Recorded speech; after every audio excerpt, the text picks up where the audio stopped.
Okay, ఈ సందర్భంగా మీరు బతుకమ్మ సెలబ్రేషన్స్ చేస్తున్నారు, దండి సెలబ్రేషన్స్ బ్రహ్మాండంగా చేస్తున్నారు. ఈ సంస్కృతి సంప్రదాయాలు మర్చిపోకుండా ఉండేందుకు ఈ మీతో పాటు మిగతా వాళ్ళకందరికీ, ఇది తిలకించిన వాళ్ళందరికీ చాలా ఉపయోగపడతాయి. ఏ మనిషి అయినా, ఏ దేశమైనా, ఏ సమాజం అయినా బాగా అభివృద్ధి సాధించాలంటే సంస్కృతి సంప్రదాయాలు మర్చిపోకుండా ఉండాలి. అవి మర్చిపోయిన రోజు వ్యక్తిత్వ విలువలు కూడా అంతగా ఉండవు.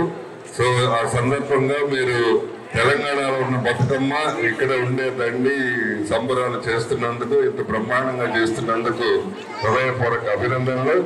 ఇంకా అందుకనే ఇక్కడికి వచ్చి నేను కూర్చొని చూస్తా ఉన్నాను. సో మీరు చాలా బాగా చేస్తున్నారు.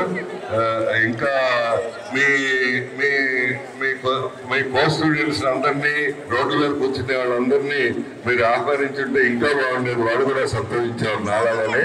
అయినా సరే మీరు బాగా చేస్తున్నందుకు మరీ అభినందనలు నా తరఫున, అధ్యాపకులందరి తరఫున, డీన్ స్టూడెంట్ అఫైర్స్ అందరి తరఫున హృదయపూర్వక అభినందనలు తెలియజేస్తున్నాం. సో మీరు చాలా బాగా ఈ పూలు ఇవన్నీ అరేంజ్ చేయటం, అట్లానే కోలాటం ఇదంతా చేయటం అనేది, మీరు ఆ సంప్రదాయాన్ని మర్చిపోకుండా చేయటం అనేది చాలా చాలా మంచి విషయం. సో మరీ మీ అందరికీ అభినందనలు తెలియజేస్తున్నాం. నమస్కారం.